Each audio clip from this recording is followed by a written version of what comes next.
The east Godavari district cricket association 2021లో గుర్తింపు పొందిందని జిల్లా క్రికెట్ అసోసియేషన్ కార్యదర్శి పి సత్యనారాయణ పేర్కొన్నారు. కాకినాడ రంగరాయ వైదికళాశాల క్రీడా మైదానంలో గల క్రికెట్ అసోసియేషన్ కార్యాలయంలో మీడియా సమావేశం నిర్వహించారు. ఈ సందర్భంగా సత్యనారాయణ మాట్లాడుతూ అసోసియేషన్లో విభేదాలు ఉంటే విశ్రాంతి హైకోర్టు న్యాయమూర్తి ద్వారా మాత్రమే పరిష్కరించుకోవాలని గతంలో సుప్రీంకోర్టు స్పష్టం చేసిందని అన్నారు. ఈ మీడియా సమావేశంలో అసోసియేషన్ సభ్యులు ఫణికుమార్, సత్యానందం తదితరులు పాల్గొన్నారు.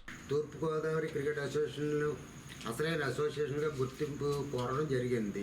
ఎట్టి పరిస్థితుల్లోనూ సుప్రీంకోర్టు వారు గౌరవ జస్టిస్ హోదా సంస్కరణలు పాటించాలని భారతదేశంలో అన్ని రాష్ట్ర జిల్లా అసోసియేషన్లకు సూచించారు.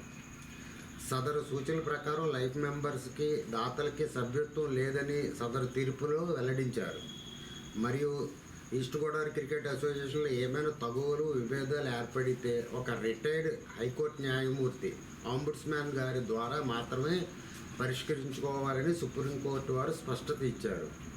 తూర్పుగోదావరి క్రికెట్ అసోసియేషన్లో ఆంబుడ్స్మ్యాన్ ద్వారా గుర్తింపు పొంది 2021 డిసెంబర్లో ఆంధ్ర క్రికెట్ అసోసియేషన్లో గుర్తింపు పొందినాము.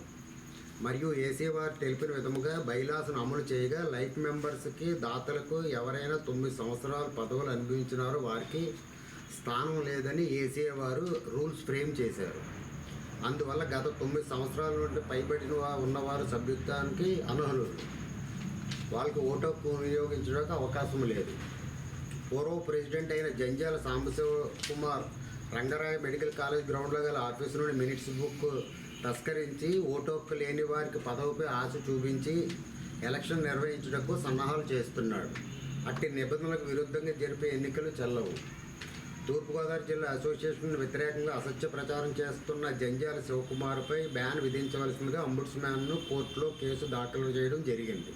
కావున అతనికి సహకరించిన వారిపైన కూడా అంబుడ్స్మ్యాన్ కోర్టు ద్వారా తగు చర్యలు తీసుకోవాలి.